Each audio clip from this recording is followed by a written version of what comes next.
Hello everyone welcome back to our mini blog आम ये बाहर जाइए बीबीएसआर एमती गोटे लंग ड्राइव रे बाहर बहुत ही भल पाग देता बट सडनली वर्षा स्टार्ट होता तो आमर एक्चुअली पार्क जबार प्लान थिला तो चेंज करिया को पड़िला। तो आम से पाखरे डीएन रेगेला मॉल थिला तो सेठी कहीं जाइलु तो बाहर भल पाग देखिकी आमको चा पीवा को इच्छा है तो फास्ट आम चा ऑर्डर कर देइथिलु। तो पर्सनली ता चा मते एते खास लागेनी बट जे चा लवर से जो टाइप चा देले भी पसंद लगे लाइक माय हजबैंड। देन आमे मॉल भितर को एंट्री करलु फास्ट आमे फूड कोर्ट रे पहुंची खाइबा ऑर्डर कर देइथिलु। तो लास्टली मुझे वास्किन रॉबिन आइसक्रीम ऑर्डर करी और आइसक्रीम मते बहुत ही टेस्ट लगे।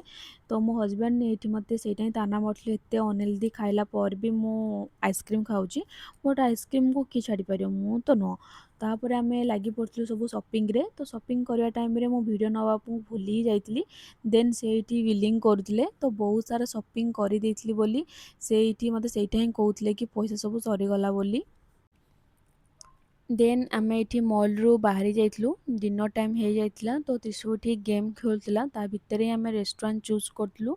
तो पाखे ही गोटे रेस्टोरेंट थिला जोटा कि काकेदी हाथी मुझे केवे भी आसीनी आम्बियंस ठीक ठाक थिला बट आम सह गोटे प्रोब्लेम हो गला कि मेनू चेक कला पर जना पड़ा कि एटा प्योर भेज रेस्टोरेंट थिला तो आमको नॉनवेज खाइबार थिला सो सेठू आम रिटर्न पलि आसलु।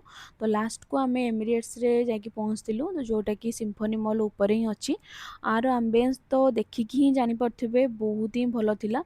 तो सिटी लाइव म्यूजिक भी चली देन आम ता भितर आम डिनर भी आसी जाता तो टेस्ट बहुत ही भल थिला। तो जी भी जाइछंती तो जानते देन आम डिनर सारिकी रिटर्न आसी जाइलु। आज ब्लॉग ये एंड करुँची लाइक सब्सक्राइब करने को जमा भी भूलें। So tata bye bye see you in next blog.